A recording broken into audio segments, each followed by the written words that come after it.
নমস্কাৰ জোনাকী ষ্টুডিঅ'ৰ দ্বাৰা পৰিচালিত আৰু জোনাকী এণ্টাৰটেইনমেণ্টৰ দ্বাৰা প্ৰচাৰিত গ্ৰন্থপাঠ অনুষ্ঠানত শ্ৰোতাবৃন্দলৈ আগবঢ়োৱা হৈছে বিশিষ্ট কবি সাহিত্যিক নাট্যকাৰ তথা অসম উদ্যোগকীৰ্তিনাথ হাজৰিকা স্মৃতি বঁটা আৰু আৰোহণ সাহিত্য বঁটাৰে সাহিত্য জগতত সফল খোজ পেলোৱা দীপালী বৰুৱাৰ এক ব্যতিক্ৰমী সামাজিক উপন্যাস অব্যক্ত। সিদ্ধাৰ্থৰ চকু দুটা তাতেই ৰৈ যায়। এবাৰ চুই চাম নেকি পদুমৰ কৰি দুটা। নাই সি বিশ্বাস ভংগ কৰিব নোৱাৰে। কিমান বিশ্বাসত তাই তাৰ লগত শুই আছে। তাইতো বেলেগৰ লগতো যাব পাৰিলে হয়। তাইক তাৰ ভনীৰ দৰে লাগি যায়। কপালত চুম আঁকি সিও শুই পৰে। আস্থাই কিয় তাক বুজিবলৈ চেষ্টা নকৰে। সি তাইক ভাল পায় বহুত। সি তাইক এইবাৰ ক'বই ক'ব। তাইক সি যেনে তেনে লগ কৰিব খুব কম দিনতে। সি তাইক বিচাৰে। তাই তাৰ কবিতাৰ প্ৰেৰণা।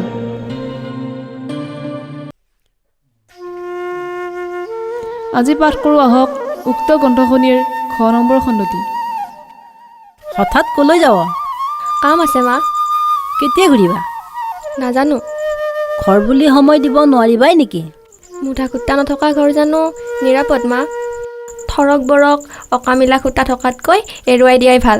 তেনেকুৱা খুটাই বিপদহে মাতিব পাৰে। এবাৰ খুনে ধৰা খুটা কামৰ বাবে কেতিয়াও উপযোগী হৈ নুঠে।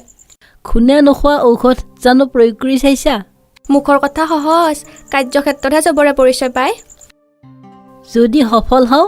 বৰ ভাল, ব্যৰ্থ চম কৰি লাভ নাই। মই আহোঁ মা। যোৱা। নাৰীৰ মনৰ লগৰী কম, দেহৰ লগৰী বহুত। সাৱধানে চলিবা।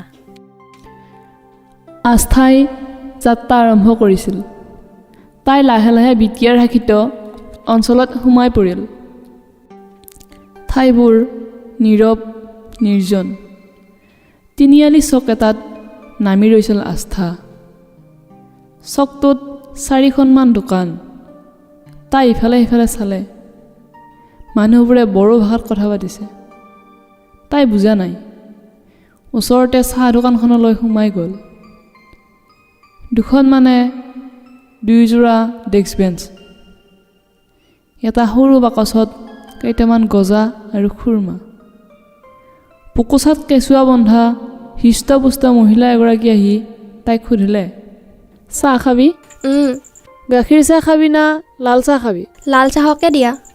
10 মিনিটমানৰ পিছত আইনাৰ গিলাচত ৰঙা চাহ লৈ মহিলাগৰাকী ওলাই আহিল।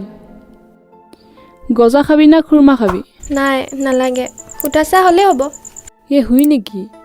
মায়ে পিছে ক'ত যাবিনো? কোঁৱৰ গাঁৱলৈ। সিটোতো বহুত দূৰ। গাড়ী যাবনে? যাব। আহিবা ৰুচিয়াৰ। কি কৰিবি মায়ে আমাৰ ইয়াতে?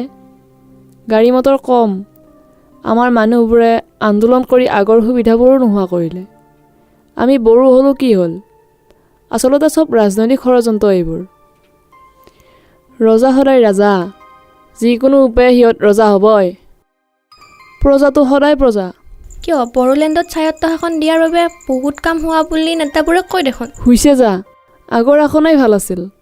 বড়োহঁতে মাৰে কাটে বুলি বাহিৰা মানুহ কোনো বেপাৰ কৰিবলৈ নাহে। বাহিৰৰ মানুহৰ লগত সম্পৰ্ক নাথাকিলে ঠাই জানো উন্নতি হ'ব? ঠাইবোৰ মৰিশালী হ'ব। ইয়াত বেপাৰ বাণিজ্য কৰা অবড়োবোৰ গুচি গ'ল। মই ভাবি নাপাওঁ কিয় যে বেলেগ ৰাজ্য লাগে। তুমি বড়োলেণ্ড নিবিচাৰা নেকি বাই? নিবিচাৰোঁ। কিয়? অসম ইমান ভাল লগা, নামটোহে আমাৰ মা।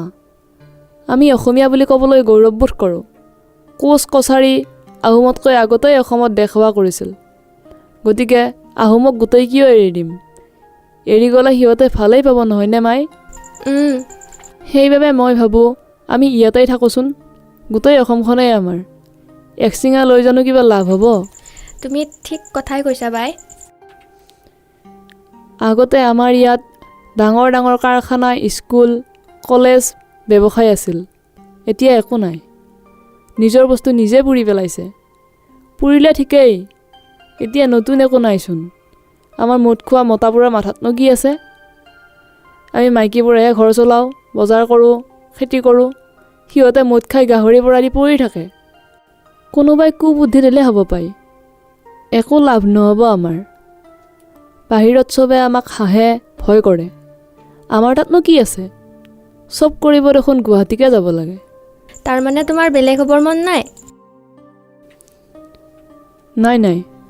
দেখছা না, আমাৰ নিজৰ এখন গাড়ীও নাই। দেহান হাতৰ পৰা নাহিলে খোজকাঢ়ি মৰিব লাগিব। ৰেলখন চলে, ভাৰত চৰকাৰৰ বস্তু, আৰুতো একো নাই। ৰেল লাইনটো বুকুত সাৱটি থাকি জানো কিবা লাভ হ'ব?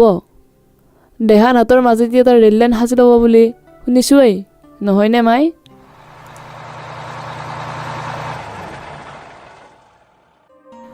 বাছ এখন আহি ৰ'ল। এই মাই, যা, গাড়ী আহিল।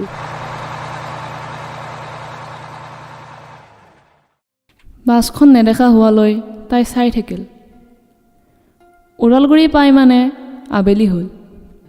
তাই বাছৰ পৰা নামি ওদালগুৰি আইবিত উঠিল। আইবিত তাই ৰুম বুক কৰা আছিল। চকীদাৰজনে চালাম দি তাইৰ বাবে ৰখা ৰুমটোলৈ লৈ গ'ল। মাই, অকলে থাকিবা? অঁ, কিবা অসুবিধা? নাই, আজিতো আইবি একদম ফুল। তুমি ছোৱালীৰ বাবেহে উঠিছোঁ। চাহ ভাত সময়মতে দি যাম। চকীদাৰ আঁতৰি গৈছিল। তাই ৰুমত সোমাই গা পা ধুই ফ্ৰেছ হৈছিল। সন্ধিয়া নামিছিল। তাই বাৰাণ্ডাৰ চকী এখনত বহি সৰু চহৰখনৰ সৌন্দৰ্য পান কৰিলে। চকীদাৰে দি যোৱা চাহ একাপত সোহা মাৰি বড়ো অধ্যুষিত ঠাইবোৰৰ শোচনীয় অৱস্থাৰ কথাকে ভাবিলে। বড়ো বসতিপূৰ্ণ ঠাইবোৰৰ ৰাস্তা ঘাটৰ দুৰৱস্থা, আধা পোৰা ঘৰবোৰ তাইৰ মনটো কেনেবা লাগি গ'ল। টুলখন টানি বুঢ়া চকীদাৰজন তাইৰ কাষতে বহিল। বাৰু কাকা, তোমাৰ ইয়াত কিমান বছৰ হ'ল? অহা বছৰ অৱসৰেই হ'ব মাই। তোমাৰ ঘৰ? মোৰ ঘৰ চকীদাৰজন উদাস হৈ পৰিল। সি দীঘল হুমুনিয়াহ কাঢ়ি ক'বলৈ ধৰিলে। আমাৰ ঘৰ টাউনৰ পৰা 3 মাইলমান ভিতৰৰ গাঁৱত আছিল।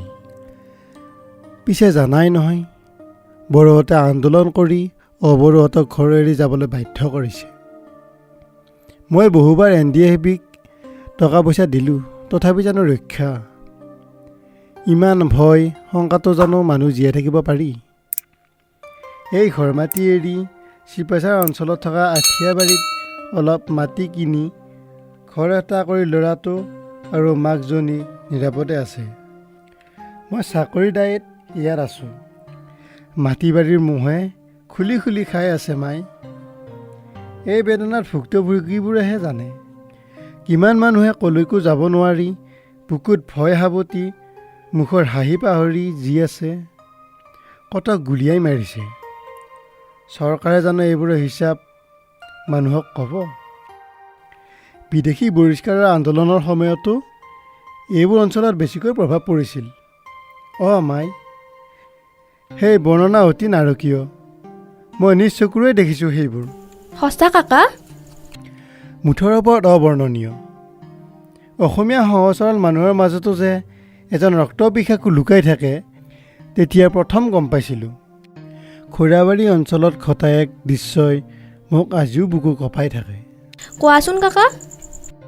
অসম আন্দোলনৰ ভৰপক।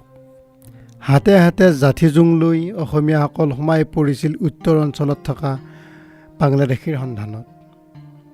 নেতৃত্বৰ ভুল নীতি আৰু ভূগোলৰ জ্ঞান নথকা অসমীয়াসকলে বিহাৰী বঙালী যাকে পায় তাকে কাটি ছিঙি ইতিহাস কুলুষিত কৰিছিল। সৰু সৰু কেঁচুৱাৰ পৰা বৃদ্ধলৈকে কোনো ক'তো হাৰি যোৱা নাছিল। এজনী মাকে তাইৰ ৩য় শ্ৰেণীত পঢ়া ছোৱালীজনীক সাৱটি খেৰৰ মাজত লুকাই আছিল। বুকুত কিতাপৰ বোজাটো বান্ধি থকা সন্তানটিক হত্যা নকৰিবলৈ মাকগৰাকীয়ে কাতৰ প্ৰাৰ্থনা জনাইছিল।